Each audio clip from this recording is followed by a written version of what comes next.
세계 역사를 보면 그 전쟁의 역사는, 세계 역사는 전쟁의 역사라고 말할 수 있는데, 그 전쟁의 역사가 대부분의 경우 패권 국가의 지위를 놓고 어느 나라가 패권 국가를, 세계를 다스리는 그러한 나라가 될 것인가, 그 자웅을 겨루는 그러한 전쟁의 역사였던 것을 볼 수 있습니다. 세계 제1차 대전 그리고 2차 대전에 이어서 달러가 국제 기축 통화가 된 1946년부터 미국이 명실공히 패권 국가가 되어 오늘에 이르고 있습니다.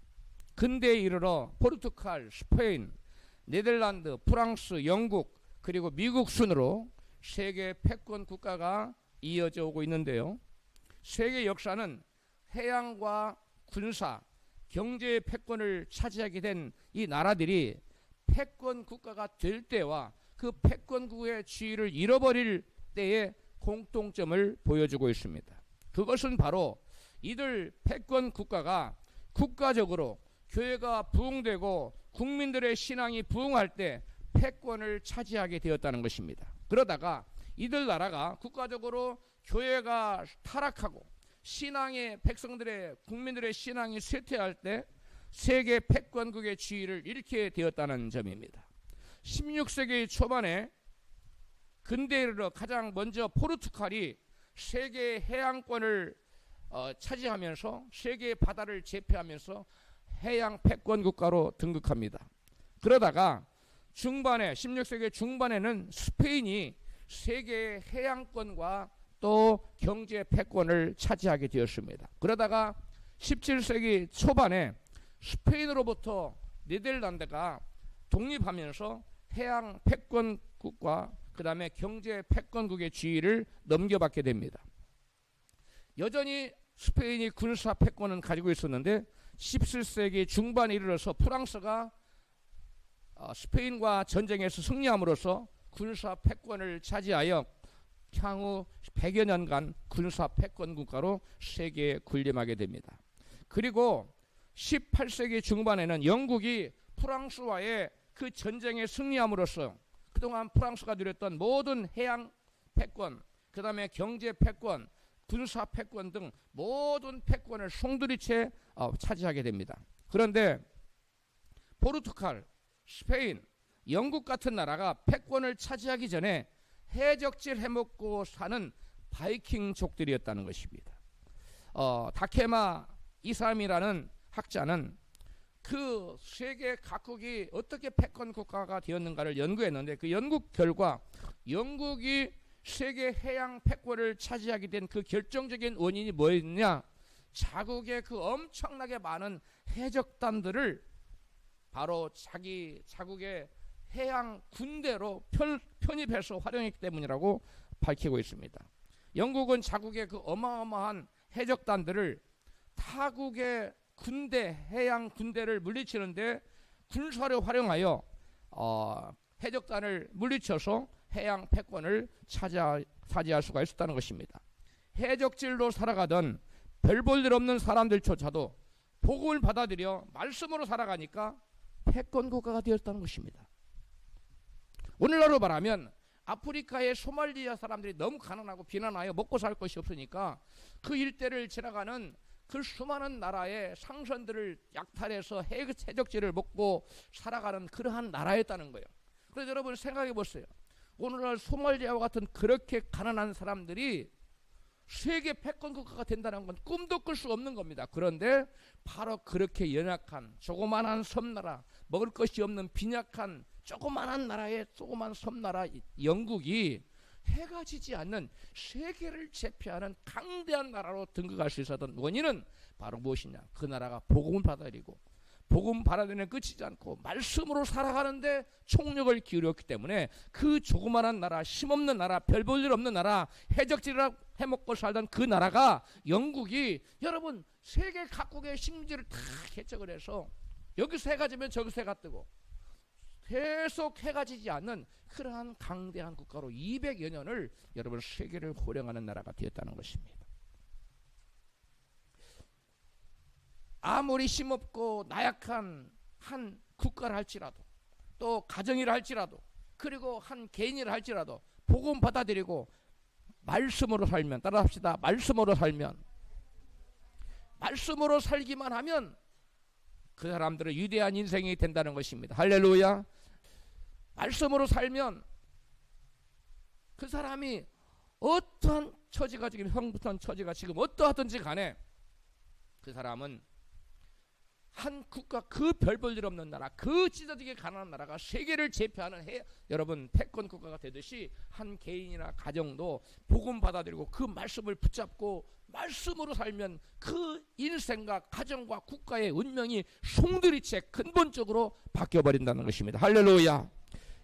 해가 지지 않는 나라 대영 제국 영국 국민들이 그렇게 잘 나가다가 그들의 국가의 신앙이 국가적으로 신앙이 타락하고 신앙의 쇠퇴가 이어지자 그 신앙, 그들의 신앙의 쇠퇴와 맞물려 세계 패권은 신흥 기독교 강국인, 그야말로 복음으로 말씀으로 살아가는 기독교 강국인 미국에게 모든 패권이 넘어가게 됩니다. 미국의 복음이 한국으로 전해지자 선교사들에 의해서 그토록 몰랐던 한국이 여러분 근 100년 사이에 요즘 한국이 세계 6대 군사 대국이고 세계 7대 경제 대국입니다. 그리고 모든 것을 저쪽에서 세계 10대 강국을 차렸는데 그 10대 강국 중에 우리나라가 몇 위에 들어가느냐? 세계 8대 강국이라는, 모든 것을 총망라했을 때 이렇게 강력한 나라로 성장하게 되었어요. 한국에서 수많은 선교사들이 중국에 들어가서 복음을 전해주자 잠자던 그런 무지몽매하던 이 중국 사람들이 잠에서 깨어나서 오늘날 세계 미국 다음 가는 경제 제2국이 되었고 2대 제2의 경제대국이 됐고 제3의 군사대국으로 발전하게 되었습니다. 세계 10대 강국 중에 중국은 미국에 이어서 2대 강국으로 등극했습니다. 왜 그렇습니까? 복음이 들어가서 그 나라 그 민족이 말씀을 붙들고 사니까 그 저주가 다 사라지고 환경이 다 풀리고 하나님의 놀라운 축복이 주어져서 여러분 놀라운 변화와 부흥과 축복의 역사가 나타난다는 사실을 믿으시기를 바랍니다. 할렐루야. 그런데 이러한 역사적 사실들이 우리에게 보여주는 교훈은 말씀으로 살면 놀라운 변화와 놀라운 축복이 나타난다는 것인데 인간이 자유가 없이는 말씀으로 살 수가 없습니다. 마귀에게 묶여있는 상태에서는, 죄에 묶여있는 상태에서는 말씀대로 살아갈 힘이 없어요. 말씀대로 살아갈 방법도 알지 못해요. 그래서 하나님께서 우리로 하여금 죄에서 자유를 얻어서 마귀로부터 자유를 얻어서 그 자유의 의지를 가지고 마음껏 말씀대로 살아서 하나님께서 우리에게 주시기를 원하는 복을 누리기를 원하시기를 마귀 억압에서 죄의 권세에서 불러내셨다는 것입니다. 할렐루야. 본문은 하나님께서 이스라엘을 애굽에서 구원하신 궁극적인 목적이 말씀으로 살게 하여 마침내 복을 주시려는 것이었다고 증거하고 있습니다. 본문 8장 14절 같이 읽습니다. 여호와는 너를 애굽 땅 종되었던 집에서 이끌어내시고 내 열조도 알지 못하던 만나를 광야에서 내게 먹이셨나니 이는 다 너를 낮추시며 너를 시험하사 마침내 내게 복을 주려 하심이었느니라. 아멘. 여기 보니까 하나님께서 이스라엘 백성들을 구원하여 자유를 주신 다음에 말씀으로 살게 하시려고 40년 광야길을 걷게 하셨습니다. 구약 성도들이 40년 광야학교에서 하나님께서 그들에게 뭘 배우도록 하게 하셨냐면 하나님을 섬기는데 뭘로? 말씀으로 삶으로 말씀대로 사는 법을 깨우치고 배우도록 하게 하셨습니다. 오늘날 신약 성도들도 교회에 들어오면 광야학교에 입학시켜서 말씀으로 사는 법을 깨우치고 배우게 하십니다. 그렇다면 그리스도의 지체인 그리스도의 몸된 교회들인 우리 성도들은 과연 어떻게 하나님 말씀으로 살 수 있을까요? 먼저 말씀으로 살기 위해서는 영혼의 양식인 말씀을 먹어야 힘을 얻어서 말씀으로 살 수 있습니다. 우리 영혼이 언제 어떻게 말씀을 먹을 수 있습니까?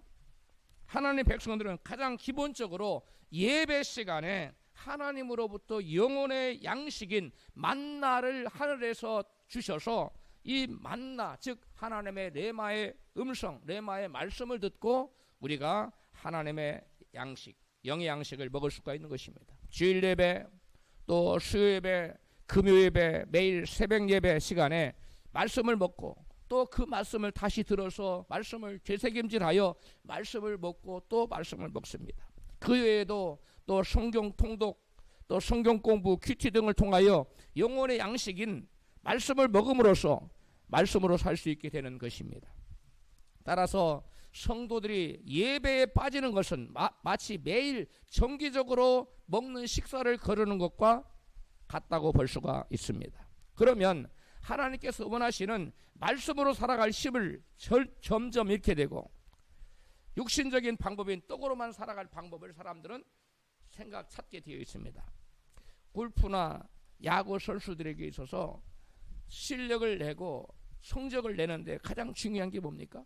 고난도 기술을 익히는 것보다 더 중요한 게 뭐냐면 가장 기본적인 이 타법을 익히는 거예요. 타격 자세를. 기본 자세를 충실히 하는 것이 실전에서 좋은 성적을 내는데 절대적인 그런 영향을 미치는 것처럼 우리 신앙도 말씀으로 사는 참으로 올바른 믿음으로 살기 위해서는 바로 이와 가장 신앙의 기본이 되는 예배에 열심히 참석해서 그 예배 시간에 하나님이 주시는 영혼의 양식인 만나를 받아 먹고 그때 이슬처럼 내리는 성령의 기름 부음을 받음으로 우리가 영적으로 살아갈 힘을 얻게 되는 겁니다. 할렐루야. 그래서 우리는 그 힘으로 말씀의 힘과 성령께서 부어주신 성령의 기름 부음의 힘으로 죄를 이기고 세상을 이기고 승리하여 말씀으로 살아갈 수 있는 능력을 얻게 되는 줄로 믿습니다. 신앙의 절대 기본은 바로 예배인데 우리가 예배 시간에 하나님을 예배하는 자리에 앉아서 충실히 참석하여 하나님께 마음을 드리고 시간을 드리고 또 물질을 드림으로써 하나님께 영광을 돌리게 되는 것입니다. 할렐루야. 이 기본의 그 신앙생활의 가장 기본인 예배에 충실하지 않고 신앙의 어떠한 특별한 성장이나 신앙을 인한 축복을 기대하는 것은 마치 헛된 꿈을 꾸는 망상과 같은 것입니다. 초대교회 성도들이 말씀으로 살 수 있는 능력이 어디로부터 왔습니까? 초대교회 성도들의 특징이 뭐예요?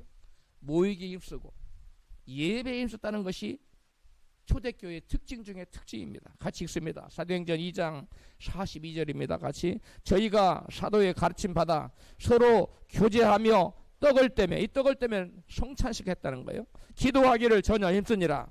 46절 날마다 마음을 같이하여 언제? 날마다 마음을 같이하여 성전에 모이기를 힘쓰고 성전에 왜 모였어요? 예배 드리려고 모였어요. 모이기를 힘쓰고 집에서 모였어요. 떡을 떼며 기쁨과 순전한 마음으로 음식을 먹었다. 집에서 떡을 뗐다는 건 집에서 성찬식 했다는 거예요. 그래서 초대교회 예루살렘 교회가 있었고 예루살렘 교회에서 예배를 드릴 뿐만 아니라 각 구역으로 조그마한 소집단 그룹으로 조그마한 교회들이 있었어요. 오늘날로 말하면 구역 예배나 셀그룹이에요. 그렇게 모여서 그들이 예배를 드리고 그 다음에 성찬식을 하고 서로 교제했다는 거예요. 이와 같이 초대교회가 왕성하게 여러분 복음을 전파하고 로마를 정복하고 이와 같이 강력한 힘이 나올 수 있었던 것은 그들이 말씀으로 살았기 때문에 그렇게 말씀으로 살 수 있는 능력은 어디서 왔느냐? 모이기 힘썼고 모여서 예배에 전심전력을 했기 때문에 그 예배 때마다 말씀을 통해서 말씀 받고 성령을 받음으로 성령 기름 부음 받음으로 그 능력으로 말씀으로 살아서 세상을 이기고 죄를 이기고 마귀를 이기는 승리하는 삶 말씀으로 사는 능력이 그들에게 주어졌다는 거예요. 할렐루야. 예배를 등한히 하면서 하나님을 사랑하는 마음이 마음속에 자라나기를 바라거나 신앙이 자라가기를 기대하는 것은 스스로 속이는 것입니다. 예배를 게을리하면서 하나님 말씀으로 살 수 없는 것은 마치 뭐와 같냐면 한 주에 하루 밥 먹고 나머지 일주일 내내 밥 굶고서 중노동을 매일같이 하라는 것과 똑같아요. 그게 가능한 겁니까? 불가능합니다. 말씀으로 살려면 말씀으로 사는 것 자체가 세상과의 영적 전쟁 치러서 이겨야 말씀으로 살 수 있는데 여러분 밥도 안 먹고 양식도 섭취하지 않고 영양가도 없는데 무슨 힘으로 중노동을 한다는 말이에요. 패배할 수밖에 없습니다. 말씀으로 살 수 없습니다. 마귀는 그 연약한 자에게, 배고픈 자에게 떡으로 살아야 된다고 계속 쿨사기기 때문에 예배에 여러분 정기적으로 와서 말씀을 주기적으로 받아 먹지 않고 성령의 기름 부음으로 채워지지 않은 자는 결단코 말씀으로 살 수 있는 능력이 없어서 여러분 결단코 믿음으로 사는 수가 없다는 것입니다. 할렐루야. 예배를 게을리하면서 하나님 말씀으로 살 수 없는 것은 여러분 밥을 먹지 않고 하루 종일 일하는 것과 똑같아요. 하나님께서 예배제를 찾고 계신다고, 신령과 진정으로 예배하는 자를 하나님 찾고 계신다고 했는데 왜 찾느냐? 하나님의 자녀들이 와서 영양식을 섭취하기를 바라는 거예요. 마치 어머니가 맛있고 영양가가 듬뿍 있는 값비싼 음식을 만들어 놓고 자녀들이 와서 식사 시간에 오기를 바라지 밖에 나서 놀고 있기를 원합니까? 와서 먹기를 바라. 마찬가지로 우리 하나님은 예배자를 찾으신다고 했는데 바로 이유가 하나님께서 마련한 맛있고 영양가 있는 음식을, 그 영의 양식을 먹기를 바라기 때문에 그래. 할렐루야. 그것을 먹고 또 예배 시간에 와서 자녀들이 밥 먹을 때 부모님과 소통하잖아요. 대화를 나누잖아요. 사랑 교제를 나누잖아요. 마찬가지로 예배 시간에 나와서 하나님께서 예배자를 찾으시는, 하나님과 교통하잖아요. 사랑으로 교제를 나누잖아요. 두 가지 목적이에요. 하나는 맛있는 영의 양식을 주기 위해서, 영양가 있는 영의 양식을 주기 위해서, 또 하나는 하나님과 사랑 교제를 통해서 성령을 부어주시기 위해서 그럽니다. 할렐루야. 하나님을 예배할 때 하나님의 영의 양식을 부어주십니다. 하나님과 예배할 때 하나님께서는 성령을 부어주십니다. 할렐루야. 말씀과 성령의 양날개에 힘이 생겨서 우리는 세상이라는 높은 세상을 여러분 세상에서 올라가서 여러분 날개를 펴고 날개를 펴고 하늘을 날 수 있는, 믿음으로 살 수 있는, 말씀으로 살 수 있는 능력의 사람이 되는 줄로 믿습니다. 미국 교도소의 한 사형수가 22대 미국 대통령 클리브랜트 취임이라는 기사 제목이 달린 신문을 펼쳐들고 하염없이 눈물을 흘리고 있었습니다. 다른 동료 죄수들이 하도 신기해서 물었습니다. 왜 그렇게 신문을 붙들고 읽고 있습니까? 그는 고개를 떨구며 이렇게 말했습니다. 클리브랜트와 나는 대학교 동창이었습니다. 우리는 함께 술을 마시러 자주 다녔는데 어느 날 나와 함께 술 먹으러 가던 도중에 수요 저녁 예배를 알리는 교회 종소리가 교회 옆에서 흘러나왔다. 그때 친구가 내게 말했습니다. 친구요, 우리 오늘 술집에 가지 말고 오늘 밤엔 저 교회 예배를 한번 드리러 가보자. 그러자 나는 그게 무슨 뚱따지 같은 소리냐며 거절했지요. 결국 우리는 서로 다른 길을 택했는데 술집으로 가서 술을 마신 나는 결국 사형수가 되었고, 교회로 가서 예배를 드린 클리브랜트는 지금 결국 대통령이 되었답니다. 클리브랜트는 그의 책에서 그 자기가 변화된 계기를 얘기하고, 오늘 이 밤, 그날 수요일 밤에 이 얘기를 기록하고 있습니다. 그날 밤 그 수요예배 저녁에 들어갔는데 마침 설교 제목이 죄의 값은 사망이라는 제목이었어요. 그 말씀을 듣고 죄를 짓고 교회에서 살아간 자기 인생이 파멸에 이르고 영원한 지옥의 나락에 떨어졌구나 깨닫고 그날 밤에 결단했다고 합니다. 나는 이제 말씀 붙들고 믿음으로 살리라. 할렐루야. 그같이 결단하고 매일같이 신앙 일기를 쓰면서 말씀으로 살려고 자기를 돌아봤다. 그래서 그는 점진적으로 나중에 주지사가 되고 그 다음에 일국의 대통령 자리에 올랐어. 여러분, 그러나 술집으로 갔던 사람은 주중림에 빠져서 계속 술 먹고 범죄하다가 결국 더 큰 죄에 더 큰 죄를 결국 사형수가 되고 말았습니다. 여러분, 우리는 예배를 통해서 이 클리브랜드처럼 말씀대로 살기로 결단하고 말씀으로 살아서 클리브랜드가 위대한 복을 받은 것처럼 우리도 위대한 복을 받아 살아가는 저와 여러분이 되어야 될 줄을 믿습니다. 다음으로 말씀으로 살기 위해서는 말씀을 내 인생을 살아가는 삶의 자원으로 삼고 살아가야 돼요. 뭘로 살아야 된다고요? 삶의 자원, 삶의 재산으로. 말씀으로 살아가려면 말씀을 나침판이나 지도나 전등이나 무기와 같은 영적 삶을 영위하는 도구를, 그러한 도구를 많이 가져야만 합니다. 우리가 육신의 삶을 영위하고자 할 때 우리에게 때로는 나침판이 필요하고 때로는 지도가 필요하고 때로는 전등이 필요하고 때로는 무기가 필요하듯이 우리 영혼이 말씀을 자원 삼고 도구 삼고 살아가고자 할 때 인생의 수많은 상황에 필요한 말씀을 많이 알고 있어야만 하는 것이. 시편 기자가 시편 119편 105절에 주의 말씀은 내 발의 등이요 내 길의 빛이라고 고백한 것처럼 하나님 말씀은 때에 따라서 나침판처럼 방향을 제시하고 지도처럼 갈 길을 보여주고 전등처럼 어디가 길인지 알지 못하는데 길을 보여주는 빛의 역할을 감당하게 되는 것입니다. 성경은 야고보서 4장 7절에 마귀를 대적하라 그리하면 너희를 피하리라고 말씀하고 계시는데 마귀를 그 무엇으로 대적할 수 있습니까? 우리 주 예수님께서는 마귀가 여러 가지로 시험할 때 그때마다 뭘로 대적했습니까? 말씀으로 대적했습니다. 그래서 마귀를 물리치셨어요. 마찬가지로 우리도 마귀가 우리에게 와서 마음속에 찾아와서 때로는 낙심과 절망, 좌절, 불신, 회유 같은 이런 부정적인 생각과 우리를 무너뜨리고자 할 때 우리 마음속에 어둠이 가득 들어찰 때 우리는 그때 말씀으로 그 마귀를 대적해서 물리쳐야만 되는 것입니다. 마귀가 우리 마음속에 이러한 온갖 부정적인 생각을 심어줄 때 그것을 대항할 만한 말씀이 우리 속에 없으면 마귀를 물리치는 무기가 없기 때문에 성령의 검이 없기 때문에 마귀를 물리칠 수가 없는 것입니다. 계속 부정적인 생각이 꼬리에 꼬리를 물고 일어나면서 결국 너 나가 죽어라. 너 같은 인생을 살아서 무엇하냐. 이런 아주 비관적인 생각으로 사람을 파멸하게 만듭니다. 그러므로 우리는 말씀을 모든 상황에 필요한 말씀이 성경에 다 있습니다. 그러므로 말씀을 열심히 예배 시간마다 참석해서 듣고 또 들으면 여러분 말씀을 읽은 것은 잘 기억이 안 나도 설교 시간에 은혜 받은 말씀은 항상 마음속에 있어요. 그래서 어떤 상황에 도달하면 하나 목사님 그때 이 말씀을 전한 거죠. 그 말씀의 상황에 맞는 말씀을 꺼내서 마귀를 대적하면 마귀는 한 길을 왔다 이럴 길로 떠나갈 줄로 믿습니다. 할렐루야. 그러므로 성도가 말씀으로 살기 위해서는 하나님의 말씀을 많이 알고 말씀으로 철저히 무장하고 있어야만 한다는 것입니다. 말씀을 정확히 암송하지 못해도 괜찮아요. 대신 말씀을 그 내용을 알고 있어야 돼요. 최대한 많이 알고 있어야 돼요. 그래야 그것이 때로는 도구가 되고 우리 인생에 때로는 무기가 될 수가 있는 것입니다. 우리가 말씀을 많이 알고 있으면 성령께서 그 말씀을 깨닫게 하세요.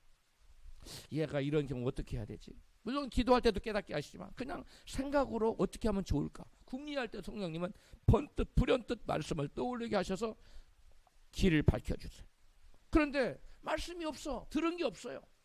내 마음에 말씀이 없어요. 성령께서 가르쳐주고 싶어도 가르쳐줄 수가 없어요. 말씀이 여러분 저와 여러분의 삶을 살아가는 영적인 승리의 삶을 살아가는 말씀대로 살아가는 자원이라는 사실을 믿으시기 바랍니다. 할렐루야. 다음으로 말씀으로 살기 위해서는 자기 옛사람을 죽이는 삶을 살아야 합니다. 나의 옛사람은 인간의 이성과 지식과 경험과 능력을 의지하며 인간적인 방법으로 사는 사람을 가리킵니다. 나의 옛사람은 눈에 보이는 환경과 배경, 물질을 의지하여 사는 떡으로 사는 삶의 방식을 가진 사람을 가리켜. 이 나의 옛사람. 세상 사람과 세상 사람들의 삶의 방식이 다 옛사람의 방식. 그건 떡으로 사는 방식이에요. 그래서 말씀으로 살기 위해서는 나의 옛사람을 십자가에 못 박아 죽이지 않으면 안 됩니다. 갈라디아서 2장 20절 시작. 내가 그리스도와 함께 십자가에 못 박혔나니 그런즉 이제는 내가 산 것이 아니요 오직 내 안에 그리스도께서 사신 것이라. 이제 내가 육체 가운데 사는 것은 나를 사랑하사 나를 위하여 자기 몸을 버리신 하나님의 아들을 믿는 믿음 안에서 사는 것이라. 아멘. 여기 보니까 바울은 자기의 사람을 십자가에 못 박아서 죽이고 그리스도를 모시고 믿음으로 산다는 말이 다른 말로 말씀으로 산다는 것인데 사는 신령한 새 사람이 되었다는 것입니다. 바울은 그리스도 예수의 사람들 즉 말씀 붙들고 믿음으로 사는 사람은 옛사람을 십자가에 못 박아 죽인 사람이라고 증거하고 있어요. 갈라디아서 5장 24절입니다. 같이 읽습니다. 그리스도 예수의 사람들은 육체와 함께 그 정과 욕심을 십자가에 못 박았느니라. 아멘. 여기 보니까 우리 한글로는 십자가에 못 박았느니라. 과거처럼 보이죠? 과거가 아니에요. 이게 have crucified. 이게 뭐냐면 현재 완료형입니다. 말씀으로 사는 사람들은 그 욕심을 따라 사는 옛사람을 십자가에 못 박아 죽인 과거에 딱 한 번 죽인 사람이 아니라 과거부터 지금까지 그리고 앞으로도 계속 못 박아 죽이는 삶을 계속 진행하고 있다는 거예요. 이게 현재 완료예요. 과거의 어느 시점에 시작한 일이 십자가에 나의 정과 욕심을 나의 옛사람을 못 박아 죽이는 일을 과거에도 했고 지금까지도 계속 못 박아 죽였고 앞으로도 계속 못 박아 죽일 것을 암시하는 것이 현재 완료인. 그래서 영어로는 분명하게 have crucified라고 분명하게 되어 있어요. 그러니까 우리가 나 자신을 부인하고 나 자신이 옛사람을 십자가에 못 박아 죽이는 일은 과거에 한 번 죽인 것으로 끝나는 것이 아니라 날마다 나를 쳐서 죽여야 된다는 거예요. 할렐루야. 그래서 바울은 자기는 날마다 죽는다 이같이 고백해요. 고린도서 15장 31절에요. 형제들아 내가 그리스도 예수 우리 주 안에서 나는 날마다 죽노라. 할렐루야. 바울은 날마다 뭐 한다고요? 죽어요. 십자가에 자신 옛사람을 매일 못 박아 죽이고 있다는 거예요. 과거에 한 번 죽인 것으로 끝난 게 아니에요. 한 번 구원은 영원한 구원이 아니듯이 한 번 나의 옛사람 죽였다고 끝나는 것이 아니라 계속적으로 날마다 나의 옛사람을 십자가에 못 박아 죽여야 될 줄로 믿습니다. 날마다 나 자신을 부인해야 된다는 거예요. 그렇다면 어떻게 떡으로만 살고자 하는 자신 옛사람을 날마다 십자가에 못 박아 죽일 수 있을까요? 예수님은 마태복음 16장 24절에 이같이 말씀합니다. 예수께서 제자들에게 이르시되 아무든 나를 따라오려거든 자기를 부인하고 자기 십자가를 지고 나를 쫓을 것이니라. 아멘. 여러분 나를 십자가에 못 박아 죽이는 것, 나의 사람을 죽이는 것은 나를 부인하지 않고는 결단코 불가능한 일이에요. 나를 부인해야만 나 자신의 유익을, 그 다음에 나 자신의 입장, 이런 것들을 다 뒤로 하고 오로지 하나님 말씀만을 앞세우고 오로지 하나님의 영광만을 앞세우고 오로지 하나님의 뜻만을 앞세우는 그러한 생각을 앞세우지 않으면, 즉 내게 유익이 되는가 안 되는가, 이게 내 입장을 고려하는 것은 자기를 부인하는 게 아니에요. 자기를 부인한다는 건 자기 입장을 고려하지 않는다는 거예요. 나를 부인한다는 건 나의 유익을 먼저 생각하지 않는다는 거예요. 먼저 그 나라와 그 일을 구하는 사람, 이 사람이 바로 자기를 부인하는 사람입니다. 할렐루야. 이러한 사람이 될 때 자기 십자가를 치고 날마다 자기를 죽일 수 있다는 거예요. 그런 사람은 자기 옛사람을 죽여버리기 때문에 너 자신을 위해 살아라. 떡을 먹고 살아라. 말씀 의지하지 말아라. 말씀이 눈에 뭐가 보여, 이런 마귀의 속삭임에 물질에 의지하고 보이는 것을 의지하고 떡으로만 살도록 하는 마귀 유혹에 넘어가지 않는다는 것이. 할렐루야. 독일 나치에 불의에 항거하다가 순교당한 디트리 보네퍼는 The Cost of Discipleship이라는 책에서 이렇게 말합니다. 이 The Cost of Discipleship이라는 책은 우리나라 말로 번역됐는데 나를 따르라는 제목으로 번역이 됐어요. 왜 이렇게 제목을 했는지 모르겠어요. 제자가 원래 제목은 제자가 치러야 될 비용, 제자가 치러야 될 대가, 그런 뜻이에요. The Cost of Discipleship이라는 뜻은. 그런데 그분이 이 책에서 뭐라고 얘기했느냐, 아까 우리 선한 능력으로 서리 찬양했지요. 바로 이분이 감옥에서 바로 이 작사한 내용이에요. 십자가는 시작이다. 그리스도가 누군가를 부르실 때 그분은 그 사람에게 와서 죽으라고 하신다. 하나님이 누군가를 부르실 때 와서 뭐하라, 주님께 와서 뭐하라고요? 죽으라는 거예요. 죽으라는 부르심이라는 거예요. 예수님의 모든 명령은 죽음으로의 부르심이다. 우리의 모든 애정과 욕망과 함께 우리가 함께 죽어야 한다는 부르심이다. 제자로의 부르심, 예수 그리스도의 이름으로 세례를 받는다는 의미는 죽음과 생명을 동시에 의미한다. 고난은 진정한 제자도의 표식이다. 우리가 만약 우리의 십자가를 지고 고난을 받으며 사람들로부터 거절당하는 것을 거부한다면 우리는 그리스도와 친밀한 사귐을 빼앗기게 되는 것이며 더 이상 그리스도를 따르는 것을 멈추게 된다. 이 보네퍼는 우리가 만약 이 고난의 십자가를 거부한다면 우리는 더 이상 그리스도를 따르는 길을 계속 걸을 수 있다 없다? 없다는 거예요. 멈추게 된다는 거예요. 할렐루야. 이 고난의 십자가, 나를 부인하는 십자가, 나를 십자가에 죽이는 십자가를 지지 않는 사람은 더 이상 그리스도와 친밀한 교제를 할 수 없으며 그리스도에 가는 길을 같이 좁은 길을 걸을 수 없으며 더 이상 그리스도를 따르는 길을 여러분 계속할 수 없다는 거예요. 마지막으로 말씀으로 살기 위해서는 성령으로 충만함을 받아야 합니다. 말씀으로 산다는 말은 곧 말씀에 순종하여 산다는 말인데, 말씀에 순종하여 살려면 성령으로 충만함 받지 않으면 안 됩니다. 바울은 로마서 10장 9절에서 우리가 구원받는 것은 우리가 예수를 주로 시인해야 한다고 이같이 증거합니다. 로마서 10장 9절 내가 만일 내 입으로 예수를 주로 시인하며 또 하나님께서 그를 죽은 자 가운데서 살리신 것을 내 마음에 믿으면 구원을 얻으리니 사람이 마음으로 믿어 의에 이르고 입으로 시인하여 구원에 이르느니라. 바울은 우리가 예수님을 주님으로 입술로 시인하는 것이 구원받는 것의 시발점이라고 말씀하고 있어요. 이 믿음의 구원받는 믿음의 시발점이라고 말씀하고 있는데, 믿음의 시발점이라고 제가 말하는 것은 바로 입술로는 예수를 주로 시인하지만 뭘로 주를 부인할 수 있어요? 행동으로 부인한 거짓 믿음의 소유자도 있기 때문에 그렇습니다. 디도서 1장 16절입니다. 저희가 하나님을 시인하나 행위로는 부인하니 가증한 자요 복종치 아니하는 자요 모든 선한 일을 버리는 자니라. 하나님을 입술로는 믿는다고 시인하지만 행동으로는 예수를 부인하는 거짓 믿음도 있는데, 이러한 사람들은 구원받지 못한다는 것입니다. 디모데후서 2장 12절에 우리가 주를 부인하면 주도 우리를 부인하실 것이라 말씀하기 때문에 우리가 주님을 부인하면 구원받지 못하고, 우리가 반드시 주님을 뭐 해야 돼요? 시인해야 구원받아요. 그런데 우리가 주님을 시인하는 것이 우리 인간의 능력으로 되느냐는 거예요. 바울은 고린도서 12장 3절에서 우리가 주님을 예수님을 주로, 하나님을 주로 시인하려면 성령이 역사하셔야 된다는 거예요. 같이 읽습니다. 그러므로 내가 너희에게 알게 하노니 성령으로 아니하고는 누구든지 예수를 주시라 할 수 없느니라. 성령으로 아니하고는 예수를 주라 할 수 없어요. 이 말이 기록될 당시에 예수님을 주라고 고백하는 것은 무엇이 걸린 문제였어요? 목숨이 걸린 문제였어요. 최소한 감옥에 갑니다. 출교당했고요. 그래서 예수를 주라 고백하려면, 예수를 믿는 것을 시인하려면 목숨이 달아나요. 북한에서 예수 믿는 것 잡혀갔어. 예수 안 믿는다고 말해라. 그럼 풀어줄게. 그럼 안 넣으면 그 탄광으로 들어가거나 아니면 목숨을 잃거나 아니면 그 뜨거운 불 용광로 속에 넌 들어가게 될 거야. 그래도 부인하는 사람이 하나도 나타나지.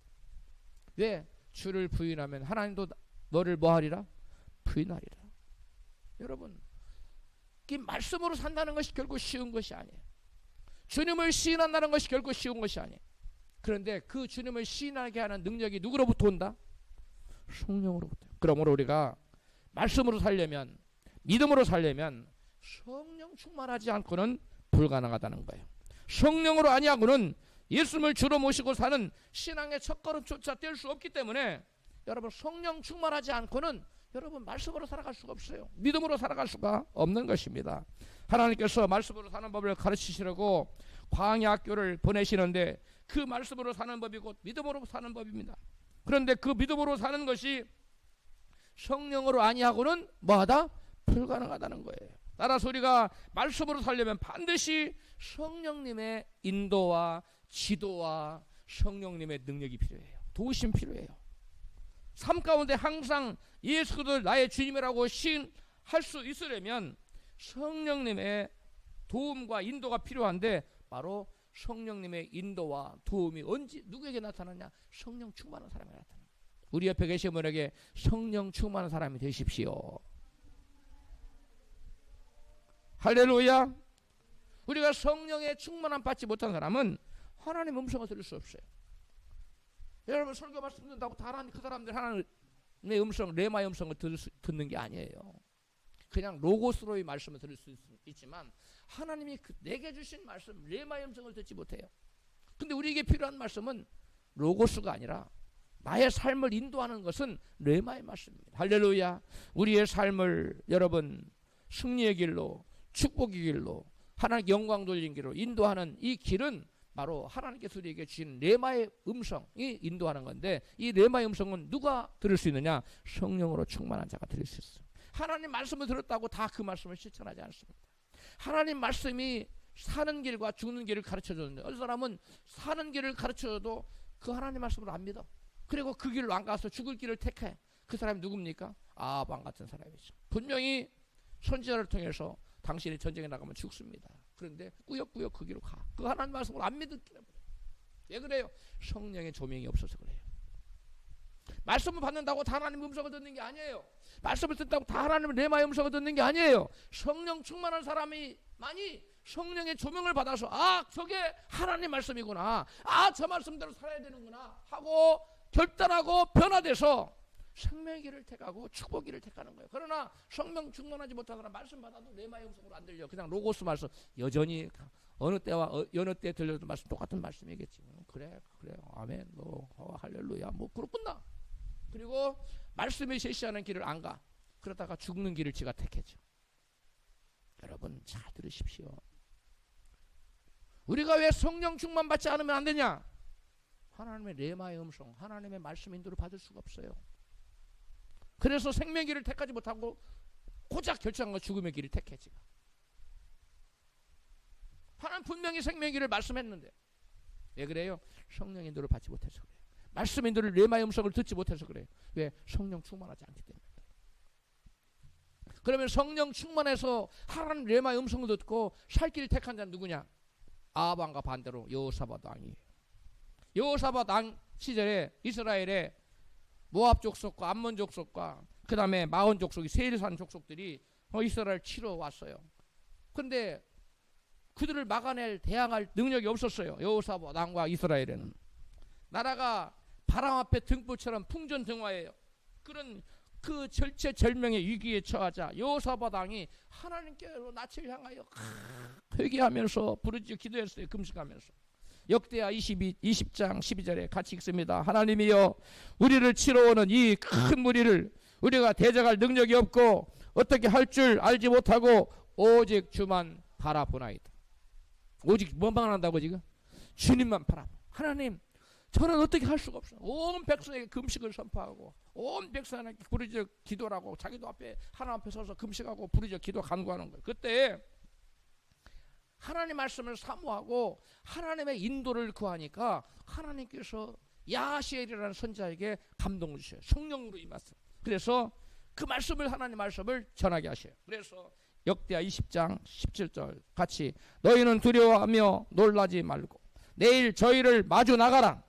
여호와가 너희와 함께하리라 하셨느니라 하며 이에 백성들이 일찍 일어나서 드고와 들로 나가냐 싸우러 나가는 거예요. 지금 백성은 저 적군은 해변에 모래알처럼 서로 만나. 저 여호수아 군대는 메뚜기 떼처럼 얼마 되지도 않아. 여러분 그런데 지금 마치 자살하는 그 길과 같은 길을 나간 겁니다. 왜 그래요? 성령의 인도를 받아. 여호수아 왕과 백성들 성령이 충만하여 이 야하시라는 무명 선자 성경에 딱 한 번 나온 이 선자의 말을 하나님의 말씀을 딱 받아들여요. 그리고 그 말씀에 순종합니다. 죽기를 각오하고 순종하는 거예요. 여호사밧이 서서 가로되 나갈 때 여호사밧이 서서 가로되 같이 너희는 너희 하나님 여호와를 신뢰하라. 그리하면 견고히 서리라. 그 선지자를 신뢰하라. 그리하면 형통하리라 하고 21절 노래하는 자를 택하여 거룩한 예복을 입히고 군대 앞에 행하며 여호와께 감사하세 하게 하였더니 곧 암몬과 모압 자손이 일어나 세일산 거미를 쳐서 진멸하고 세일 거미를 멸한 후에는 저희가 피차에 살육하였더라. 아멘. 여러분 이 여호사밧 왕과 백성들은 심령이 강하여 하나님의 은혜를 사모하 간절히 기도하고 금식하고 하나님 인도를 구하자 하나님께서 선자를 통해서 말씀하실 때 그 말씀을 하나님의 음성으로 받습니다. 레마의 음성으로 받아요. 아 하나님께서 우리에게 살 길을 주셨구나. 가서 마주해서 싸우며 나가면 하나님이 나중엔 다 책임져 주시겠구나. 쥐뿔도 지금 가진 것도 없는데 오늘날로 말하면 지금 빚만 가득한데 사업을 하라고 그러면 누가 돈을 너한테 빌려줄 사람이 있을 거다. 그 사람한테 엄청난 돈을 빌려 사업을 시작해라. 그럼 쉽게 하겠어요? 내가 책임지겠다. 마치 그와 같은 거예요. 그런데 했다는 거예요. 여호사밧 왕이 성령이 충만하여 하나님 레마의 말씀을 듣고 죽음을 무릅쓰고 선지자가 전해준 말씀대로 순종합니다. 성령 충만하지 않으면 하나님의 증거하신 말씀을 받고도 그거 하나님 말씀으로 안 받아들여요. 그냥 목사의 말씀으로 목사님의 증거한 말로 받아들여요. 인간적인 말로 받아들여요. 자기의 삶에 적용하지 않아. 아까 누가 그랬다고요? 아방 죽을 자를 찾아갑니다. 그 전쟁에 나가서 우연히 한 병사가 쏜 활에 맞아 죽잖아요. 여호사밧 왕뿐만 아니라 문제를 만나 하나님께 기도하고 성령 충만을 받은 사람들은 문제가 변하여 축복으로 바뀌었습니다. 할렐루야. 따라서 말씀으로 살기 위해서는 성령으로 충만함 받는 것은 가장 기초적이면서도 가장 중요한 요소인 것입니다. 말씀을 따르는 삶은 곧 그리스도의 주권을 인정하는 삶을 의미하는데 그런 자는 마침내 복을 받는다고 말씀합니다. 신명기 4장 14장 본문이죠. 같이 읽어요.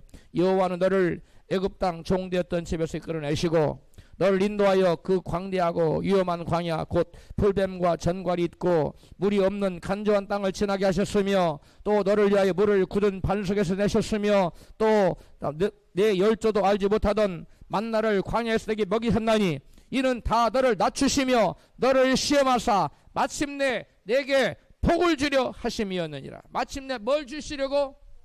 마침내 복을 주시려고 하셨다는 거예요. 마침내 복을 주시는데 처음에 하나님 복을 주는 과정이 있어요. 가장 먼저 뭐였어요? 애굽에서 구원해 내셨어요. 그 다음에 뭘 주셨어요? 자유를 주셨어요. 그 다음에 뭘 주셨어요? 말씀대로 살게 하셨어요. 그 다음에 복이 오는 거예요. 할렐루야. 하나님의 진정한 복은 구원받아야 돼요. 두 번째, 구원받은 다음에 복음 받아들인 다음에 영국 백성들처럼 여러분 미국 사람들처럼 말씀으로 살아야 돼요. 자유를 얻은 다음에 아멘. 하나님께 자유를 얻었으니까 너 자유 얻었네 나 자유 얻었네 하면서 온갖 죄를 지면 그 주신 복도 다 사라져요. 자유를 얻었으면 그 다음에 그 자유를 가지고 의지를 가지고 말씀대로 살려고 전심전력해야 됩니다. 할렐루야. 여러분 해적질이나 해먹고 일에 풀칠이나 겨우 하며 겨우 살아가던 조그만 섬나라 영국의 세계를 호령하는 패권과 국가가 되었는데 왜 그랬어요? 말씀을 바라보고 말씀대로 살았기 때문이었어요. 복음을 받아들이고 나서 국민들이 말씀대로 살아가니까 해가 지지 않는 대영 제국을 건설하는 그러한 놀라운 복을 받게 되었던 것입니다. 영국의 최고의 전성기가 언제인지 아십니까? 바로 빅토리아 여왕 시대라고 합니다. 근데 그 빅토리아와 여왕 시절에 영국 국민의 신앙 수준이 보통이 아니었어요. 우리가 생각하는 그 생각 이상의 상상을 초월할 정도 믿음이 대단했어요. 영국 국민들의 믿음. 그 영국의 최고의 전성기 빅토리아 여왕 시절에 국민들 신앙 수준이 어땠는지 잘 보여주는 글이 있어서 제가 그 글을 여러분에게 소개하고자 합니다. 1902년 어느 날 아침 영국의 한 소년이 아침 식사를 하러 내려와 신문을 읽고 계시는 아버지를 보았습니다. 아침 식사를 하면서 아버지가 이런 식으로 기사를 써서는 안 되는데 말이야 라고 말하자 어머니가 뭘 말해요? 라고 물었습니다. 신문을 가리키면서 여기 말이요 며칠 날 에드워드 왕자가 웨스트민스터 사원에서 즉위식을 가질 것이라는 성명이 있는데 글쎄 하나님의 뜻이라는 단서가 없어 이렇게 대답을 했습니다. 그때 아버지의 말이 그 소년의 마음에서 지워지지가 않았습니다. 왜냐하면 대관식을 거행하기로 한 그날에 에드워드 왕자가 맹장염이 터져서 맹장염으로 인해서 대관식을 치를 수 없게 되었기 때문입니다. 대영 제국이 해가 지지 않는 번영을 누리던 시절에 영국 국민들의 신앙은 이처럼 하나님의 절대 주권을 인정했다는 것이에요. 무슨 말입니까? 영국이 번영하던 때 영국 국민들은 하나님의 입으로 나오는 말씀을 의지하며 말씀으로 살았다는 것을 단적으로 보여주는 것입니다. 야고보서 4장 13절 같이 읽습니다. 들어라 너희 중에 말하기를 오늘이나 내일이나 우리가 아무 도시에 가서 거기서 1년을 유하며 장사하여 이득을 보리라 하는 자들아 내일 일을 너희가 알지 못하는도다. 너희 생명이 무엇이냐 너희는 잠깐 보이다가 없어지는 안개니라. 너희가 도리어 말하기를 주의 뜻이면 우리가 살기도 하고 이것저것을 하리라 할 것이오늘. 아멘. 여기 여러분 빅토리아 여왕 시절에 소년의 아버지는 이 신문에 주의 뜻이라는 단서가 빠져 있어. 기사를 이런 식으로 쓰면 안 되는데 하나님 말씀에는 뭐라고 돼 있어요? 주의 뜻이면 우리가 이것도 하고 저것도 하고 살기도 하고 죽기도 할 것이라 이렇게 말하고 주의 뜻이라는 단서가 없이 이렇게 기사를 쓰면 된단 말이요. 이렇게 일개 한 백성이 국민 한 사람이 하나님의 말씀에는 어떤 것을 내일 일을 말할 때 주의 뜻이라는 뜻이면 할 수 있다는 단서를 붙여야 된다는 거예요. 이게 하나님 말씀이라는 거예요. 왜 말씀대로 안 하고 왜 기사가 마음대로 왜 황실에서 마음대로 즉위식을 언제 한다고 이렇게 발표를 하냐는 거예요. 이건 잘못됐다는 거예요. 이런 식으로 하면 안 되는데 말이야. 주의 뜻이면이라는 단서가 빠져 있어. 여러분, 오늘날 우리 한국 교계의 성도들이 다 이 빅토리아 시절에 이 소년의 아버지처럼 하나님의 절대 주권을 인정하는 그러한 믿음을 가지고 있어 보세요. 차기 세계 패권은 한국이 됩니다. 그러나 주의 뜻이 무슨 상관이 있어? 그냥 날씨 좋으면 하는 거지, 대관식은. 아멘? 뭐가 아멘이에요? 날씨 좋다고 대관식을 하는 게 아니고 주의 뜻이면 할 수 있다고. 할렐루야. 그러니까 날씨 좋다고 그날 할 거 다 봤는데 하나님은 너희들이 나의 주권을 무시해? 계속 주권을 인정하고 잘 살다가 이들이 갑자기 하나님 주권을 무시하고 하니까 하나님이 틀어버렸어요. 그날 맹장령이 갑자기 하필 그날 터집니까? 그 전날 터졌으면 응급 수술하고서 대관식 할 수 있었을 텐데 그 다음날 또 터지면 안 됩니까? 아니, 하나님은 아니라. 그 당시에 가장 번영하던 영국의 백성들의 국민들의 신앙 수준을 보여주고 있어요. 하나님의 절대 주권을 인정하는 것, 이것이 바로 말씀대로 사는 것입니다. 할렐루야. 그것이 말씀으로 사는 것이에요.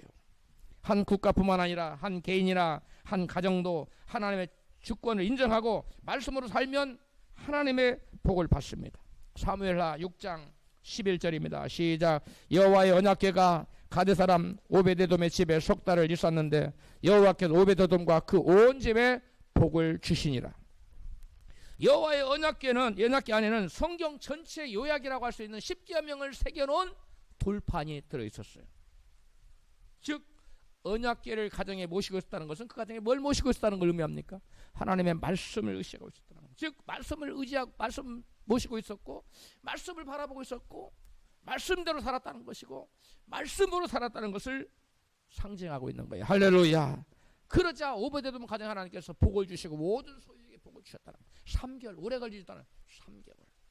여러분, 우리가 정말 말씀으로 살면, 온전히 순종하여 살면, 나의 옛사람 십자가에 못 박아 죽이고 살면, 정말 예배에 충실히 참석해서 전심으로 말씀 받아 먹고 성령 기름 부음을 계속 받고 살면, 정말 즉 말씀으로 살면 여러분 하나님의 축복받는 게 오래 걸리지 않는다는 거예요. 믿으시면 아멘 하십시오. 근데 우리는 말씀을 안 살아요.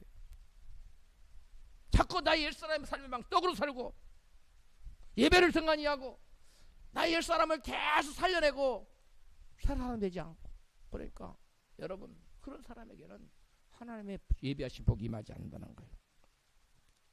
이처럼 말씀으로 산 오베데돔의 가정이나 역사에 드러나는 패권 국가들이나 여호사밧 왕이나 모두 다 말씀으로 산 사람들은 결국 다 뭘 받았어요? 복을 받았어. 그러므로 우리 모두 자기를 부인하고 하나님의 주권을 인정하고 말씀으로 삶으로 하나님의 예비하신 복을 받아 누리시고 하나님께 영광 돌리는 저와 여러분 되시기를 주의 이름으로 축원합니다.